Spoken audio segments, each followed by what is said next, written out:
Talk of the Night King's army and the possible monstrosities he might have fighting for him have always been a hot topic, thanks to the tales that Old Nan used to tell Bran. In that darkness, the White Walkers came for the first time. They swept through cities and kingdoms, riding their dead horses, hunting with their packs of pale spiders, big as hounds. What are you telling him now? Hunting with a pack of pale spiders as big as hounds?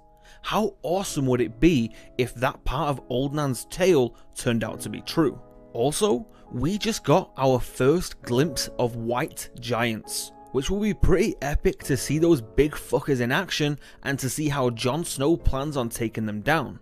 Dragons seem like the easy answer, but maybe they'll be occupied during the war fighting something else. Let's say a white dragon? To be honest, I'm thinking just give a top class archer some fire arrows and light the bastards up. Job for Bronn? Anguy from the Brotherhood? Or maybe even Theon so he can stop being such a useless cunt. You lost your cock, mate, get over it. Ygritte would have been my first choice, but yeah, some little cocksucker had to go and kill her. Anyway, onto the one thing that I actually wanted to talk about, the one thing that I think has been massively overlooked, or at least not been given the attention it deserves, which is, why have the White Walkers made this mission of getting their hands on newborn babies so important to them? Are you telling me that they couldn't even let one baby go? Maybe it's because the Night King's creepy little finger trick only works on babies, which would explain why they need every available child. But then at the same time, is it worth risking the lives of White Walkers to get them? Unless the value of babies' lives is greater than that of the White Walkers. Because the other question I want to ask is, why haven't we seen these younger generation of White Walkers yet? And for those of you thinking that we did at Hardhome, these aren't White Walkers, and there are also a couple girls in the mix, which we know were never taken from Crass's Keep.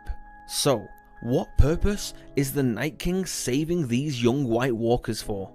Well, I do have this one theory, but that's a story for tomorrow.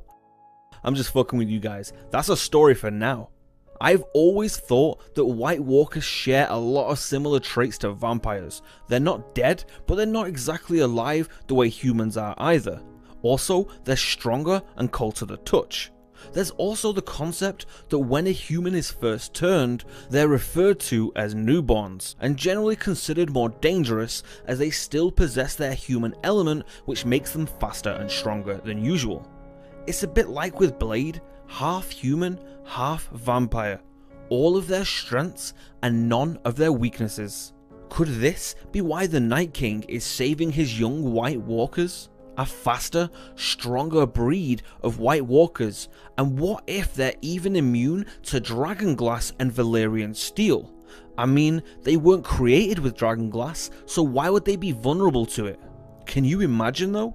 Just as Jon and everyone think they have the White Walkers all figured out, the Night King makes his play and unleashes a battalion of White Walker super soldiers.